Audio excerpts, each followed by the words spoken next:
एक गांव में धर्मेश और माला एक छोटे से घर में हंसी खुशी रह रहे थे। उनका कोई बच्चा नहीं था और बस इसी बात का दुख हमेशा माला को सताता रहता था। एक दिन जब माला को घर में अकेले अच्छा नहीं लग रहा होता तो वो थोड़ी देर के लिए बाहर घूमने चली जाती है।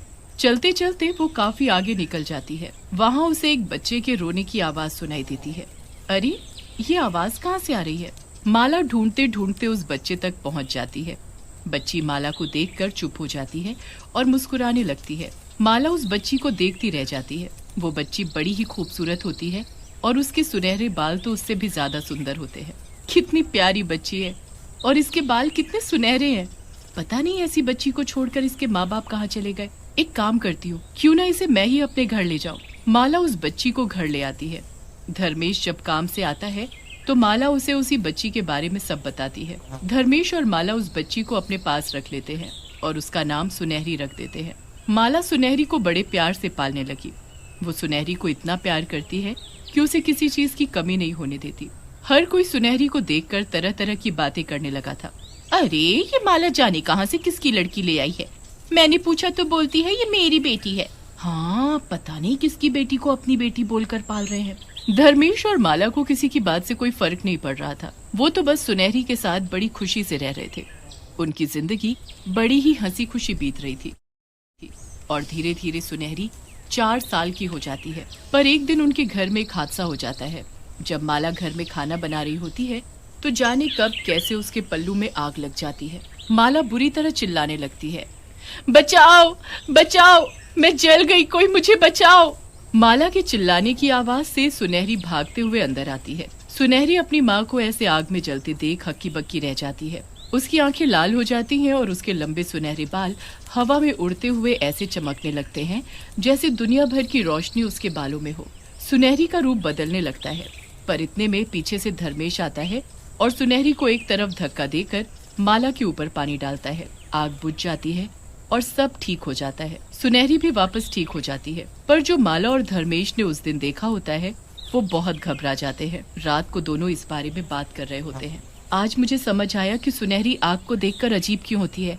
उसके बालों में आग समान लगती है और जितनी तेज आग हो उसका रूप उतना अजीब होने लगता है। आज तो वो चुड़ैल लगने लगी थी, पर आप सही वक्त पर आ गए। हाँ, पर हम अब क्या करें? ये बच्ची एक चुड़ैल है। अब हम इसे घर में कैसे रख सकते हैं? नहीं, वो मेरी बेटी है। मैं उसे अपने से अलग नहीं करूंगी और उसने आज तक कभी कुछ ऐसा नहीं किया। आज भी उसने मेरी जान बचाई है। वो दूसरी चुड़ैलों जैसी नहीं है। हम उसे कहीं नहीं छोड़ेंगे। ठीक है, पर अब हमें इसे आग से बिल्कुल दूर रखना होगा, वरना गांव वालों को इसका सच पता लग गया तो वो इसे जान से भी मार सकते हैं। ये सुन माला बहुत डर जाती है। उसके बाद वो सुनहरी को हमेशा आग से दूर रखती है। लोगों को सुनहरी उसके बालों और थोड़े अलग बर्ताव की वजह से पहले ही खटकती है और अब जब से माला उसका सच छुपाने के लिए उसे सबसे दूर रखने लगती है तब से लोगों को और अजीब लगने लगता है। ऐसे ही सालों बीत जाते हैं। सुनहरी बड़ी हो चुकी होती है। वो बिल्कुल आम लड़कियों की तरह अपने माँ बाप के साथ रह रही होती है। उसे खुद नहीं पता होता कि वो एक चुड़ैल है। एक दिन वो अपने माँ बाप से बोलती है, आप मुझे हमेशा दूसरों के घर जाने को मना क्यों करते रहते हो? मुझे भी अपनी सहेलियों के साथ जाना है। नहीं, सब लड़कियां बेकार हैं। तुम यहीं घर में रहा करो। माला को कुछ समझ नहीं आता कि उसके साथ क्या हो रहा है।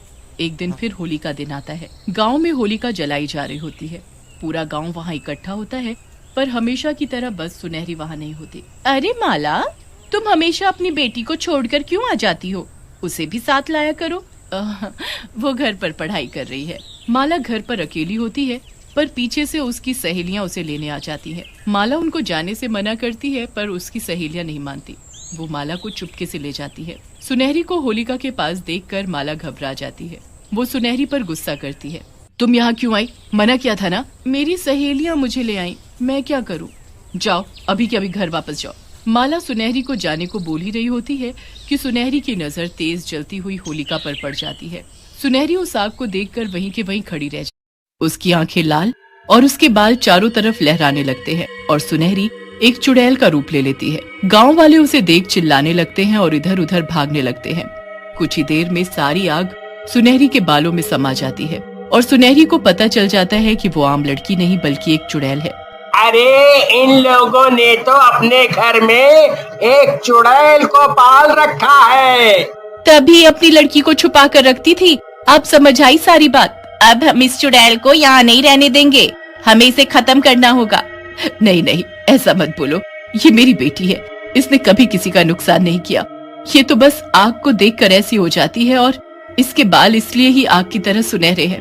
अरे चुड़ैल तो चुड़ैल होती है, हम इसे यहाँ नहीं रख सकते। मैं एक चुड़ैल हूँ? क्या सच में माँ मैं एक चुड़ैल हूँ? मैं आप लोगों जैसी नहीं हूँ। मेरी बच्ची, तुम हमारी बेटी हो, बस चाहे कोई कुछ भी कहे। सब गांव वाले उनके खिलाफ खड़े हो जाते हैं।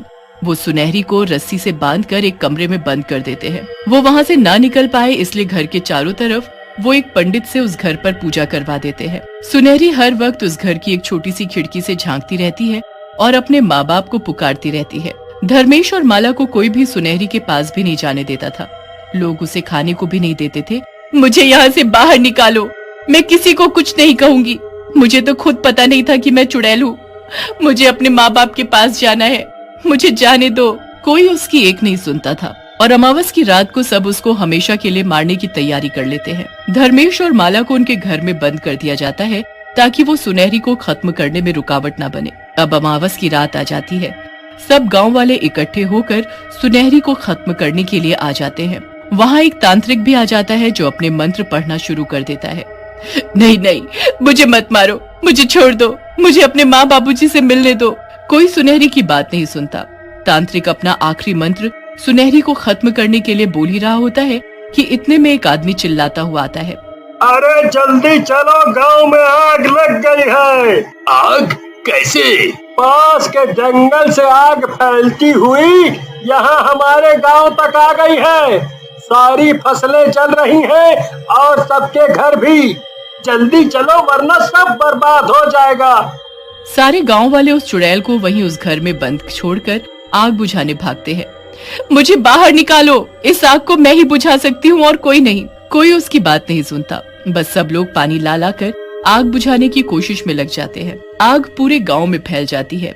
उसे बुझाना नामुमकिन होता है। कोई कुछ नहीं कर पा रहा होता। फिर एक छोटा बच्चा सुनहरी को खिड़की से पुकारते देखता है। सुनहरी दीदी, मैं आपको यहाँ से निकालूंगा, चाहे आपको सब लोग कुछ भी बोले, पर आप मेरे लिए वही सुनहरी दीदी हो जो मुझे रोज चीज देती थी।